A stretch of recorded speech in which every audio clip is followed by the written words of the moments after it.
How the heck are you, everybody? I'm Fastidious, and welcome back to Should You Summon?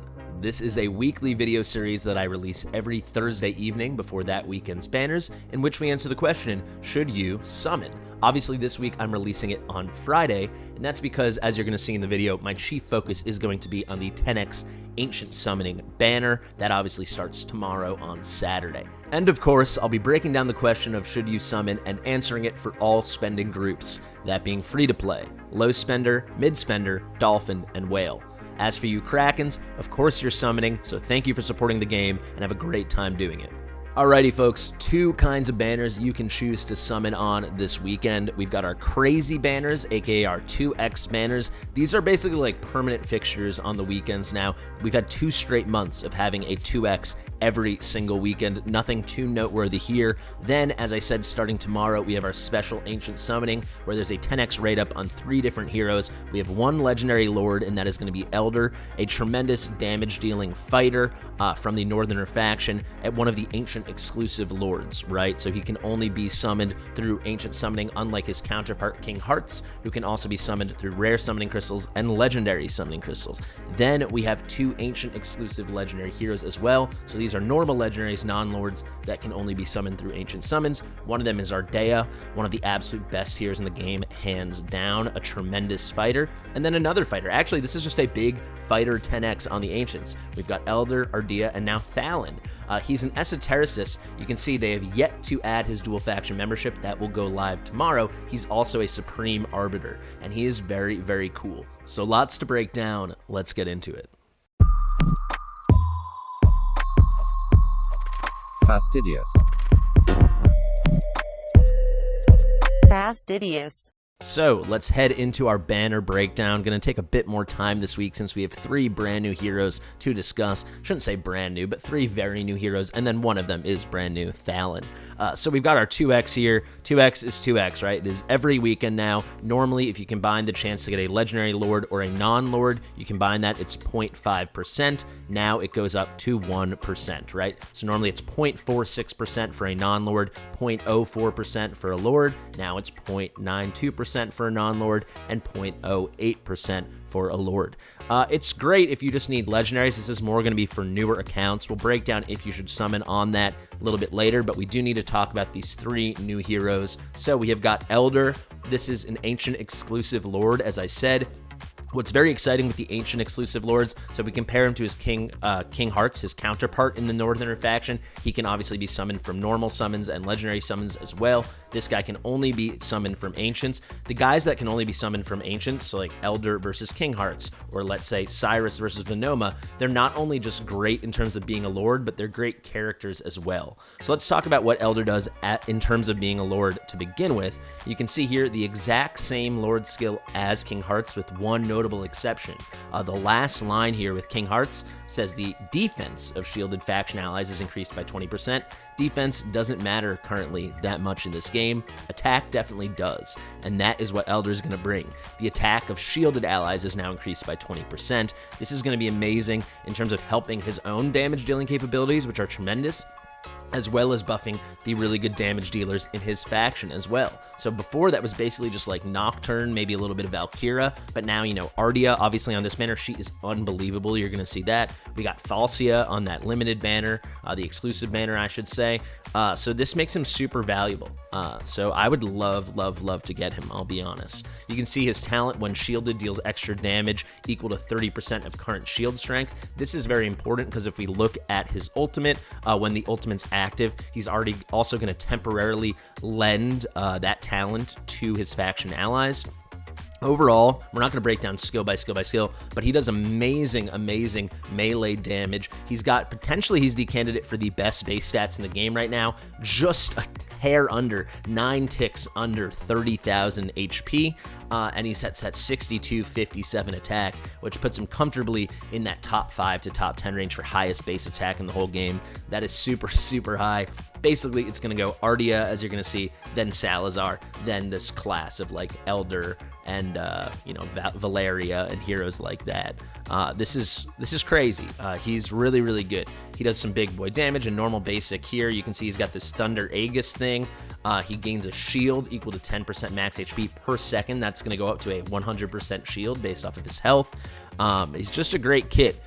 Basic attacks have a 15% chance to trigger Thunderhammer. That's just going to be extra damage. That goes up to 20% at 250% extra damage. The whole kit works really well. All in all, he's very, very tanky. This Thunder protection is really, really good. On a certain interval, you see you can get it down to 35 seconds. When he's hit, he's going to trigger a big, beefy shield. And as I showed you, he's passing Abomination now for like the best damage dealer that has crazy, crazy tank stats. You can make this guy do crazy damage and basically make him equal to a defender or a tank. He's going to be very hard to bring down. An incredible hero. Absolutely anyone should be excited to get him. Let's go to Ardea now. Ardea has by far the highest base attack in this game. She almost has 8,000 base attack. The next highest, I believe, is Salazar in like that 6,500 range, which before I thought was like insurmountably high. Look at that. She beats him by almost 1,500 base attack. She's crazy. You can see this range here. It's the same as the range that Valkyra has. I'm curious, actually, if she gets this souped up. No, she doesn't, but she's got this 4 tiles of range. Very, very good stuff. All in all, she does some big girl damage, no questions. He's got a 7-hitter multi-target on the basic attack. You can see her talent. There's a 25% chance that instead of doing a basic attack, she's going to kind of boomerang her circular blade. Think like when Arrogance boomerangs his bow. She's going to restore 10 rage when she does that, and when it comes back, it will only count for 1 hit, but it's going to deal 240% damage on that first hit whenever it makes contact with an enemy. So this could be a pretty tremendous AoE. She's going to wait until she continues hitting. She's going to wait to continue hitting until that returns. But wow, that's really good stuff. You'll see on her ultimate, she's going to enter this frenzied state. So again, she's quite similar to Arrogance, right? He enters a berserker state. She enters a frenzy state. You can see here, attacks increased by 30%. That's really important. She's got such high base attack already. You can so comfortably build this girl with 3 crit damage pieces. No doubt about it, especially in the late game and the end game. She's going to do ridiculous damage. 15% of current HP is deducted. She does have that chaotic dual faction membership, so she's a Northerner and a chaotic faction member. You can see now, every time she does throw her blades, it's going to be 2. So whenever you trigger that talent, it's going to be 2. That's very important. If we go over here, lethal combo, this is what makes her, she's already crazy in terms of damage, but this just brings her into the totally special territory when the hero deals damage to the same enemy 2 times. So when she's throwing that thing out twice, you're going to have to get very lucky with triggers for that to happen. Otherwise, within a 3-second interval, now she's going to immediately deal some extra damage.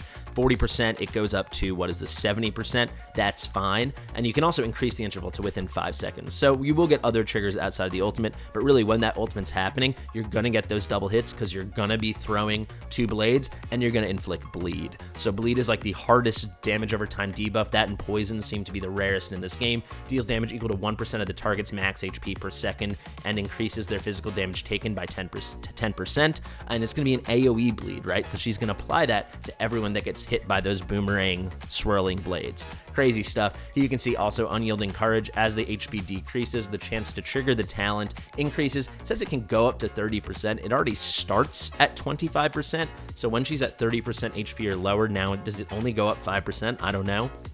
I will have to test it. I presume that is how it reads. Maybe it's an additional 30%. 55% would be crazy. But yeah, maybe they're saying, hey, now it's 20% more likely to happen. So it goes from 25% to 30%, right? Additionally, each time she retrieves the released circular blade, her attack speed is going to get increased. She's got a unique attack interval here at 2.4 seconds, actually the same as Arrogance. So all in all, just a very, very, very cool hero. If she was chaotic and nightmare, she might be like the best hero in the game. But if you get Eldrr and you get her, she's going to be crazy. She's going to be crazy regardless. And let's be honest, she looks so, so cool with these spinning blades. And of course, she's got her little chaotic talent here, reduces her arena cost by 5. So normally she's only 17 costs. Imagine using her in the arena at 12 costs.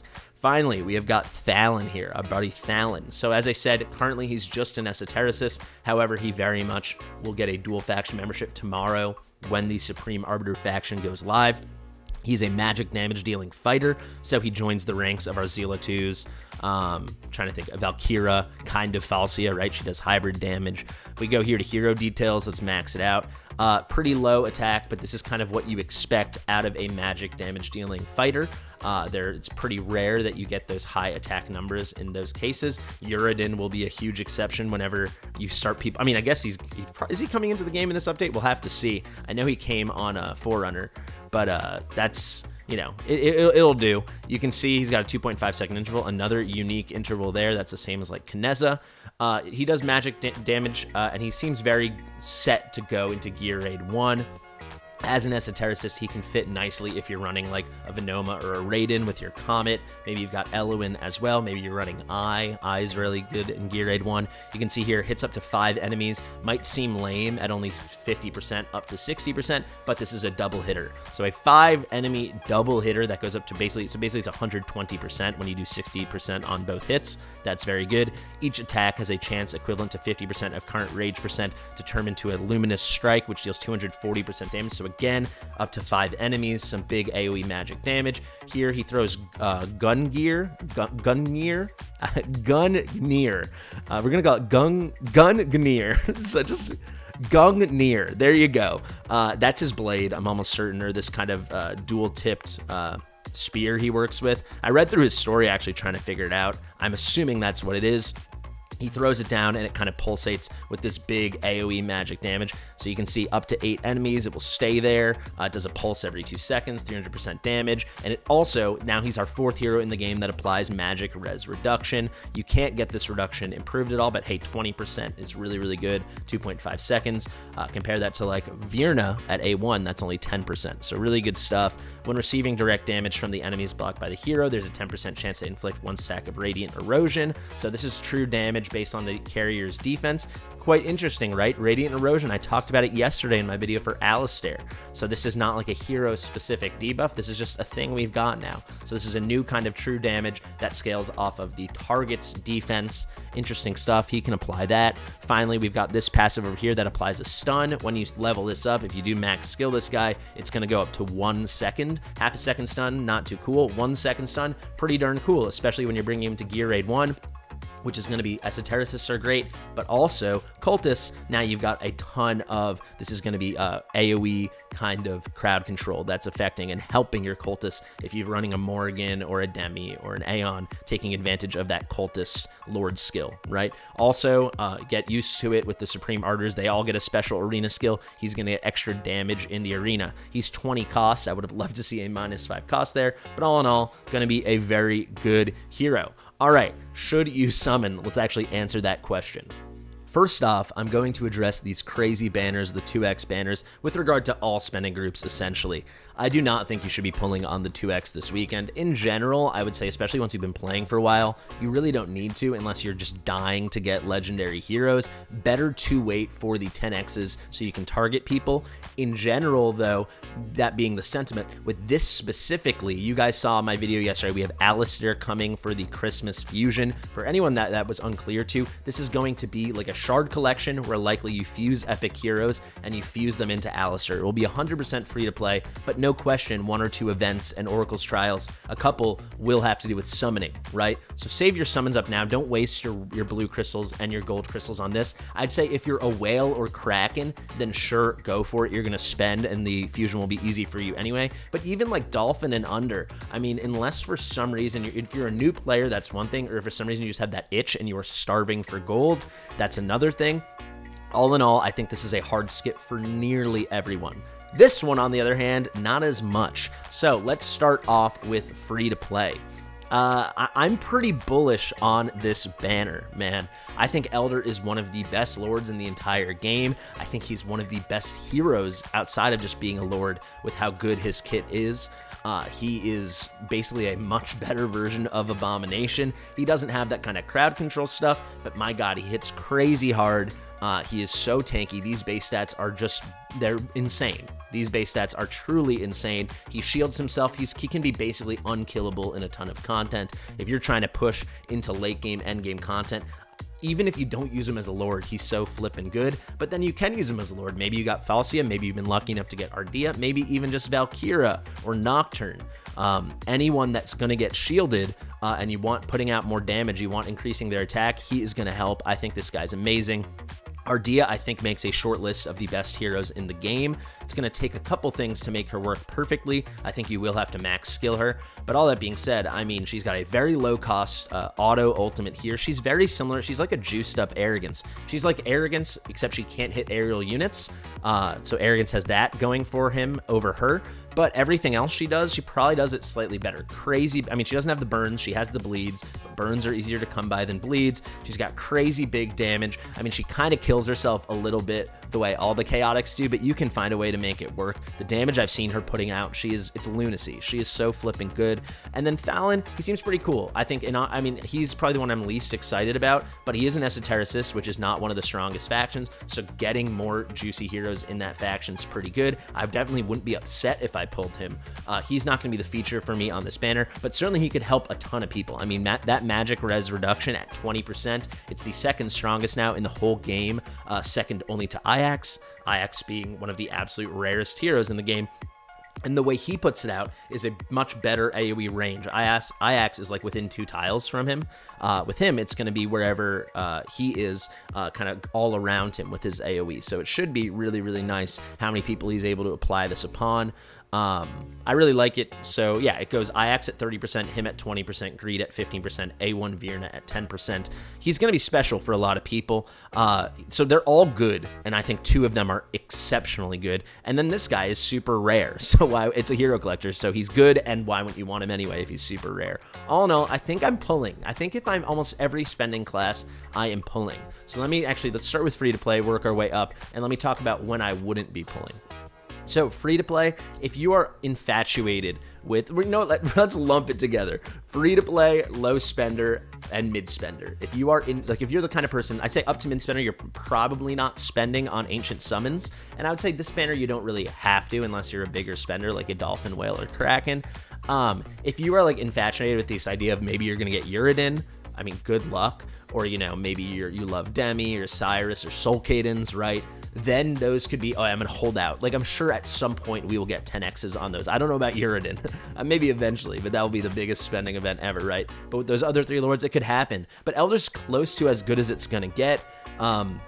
I think unless you really want to be patient and save, I would go for it. However, if you are in that group, then you can hold as a free-to-play, low spender, or mid-spender. I say once you're a Dolphin and you're spending whatever I group Dolphin at, 75 to 250 bucks a month, really big range there. Once you're spending the big money that a Dolphin or higher is spending, then you can buy a couple ancient summons. I say at least do 1 or 2 10 pulls on this thing, because how could you not, man? Like, all 3 are great options, and to me, 2 of these are tremendous options. And then if you're at a whale, this is the kind of banner I would consider whaling for if I was a spender. Let me make it perfectly clear, I'm not going to spend a penny. I never do.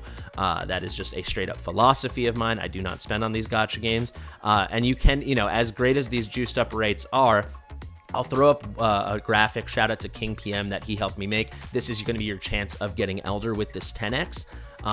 It's like coming out to just over a 40% chance. So it's a great opportunity to target Eldrr. However, it's still more likely than not, if you do hit a legendary lord, it won't be him. If he has the plurality of instances by a lot, right? It's 10 times more likely to get him than any of the other guys. However, and that's assuming even rates, which is always a big assumption to make in this game. But that being said, there's still a 50, getting towards a 60% chance that when you do hit Legendary Lord, it's one of the other bunch, right? Where the pool's only getting bigger and bigger. All in all, I think this is a great 10x banner. I will be pulling on it. I think I'll come out to like exactly 9 or 10 ancient summons, but hey, I'm gonna roll those dice, see what can happen. Let me know in the comments if you guys are excited for the ancient summons tomorrow. And guys, I want to put out a little call. If anyone wants me to pull shards for them, we are doing our summoning party tomorrow. It will be at either 9 or 10 a.m. Eastern time, so that's going to be between 2 and 3 p.m. UTC, 3 and 4 p.m. Central European time. And yeah, I'm happy to pull ancients or otherwise. If you want me to pull, that's when we'll do our pull party live here on YouTube. Thank you so much for watching. I have been Fastidious. If you like it, comment, subscribe, share it with your mother. I'll see you in the next one.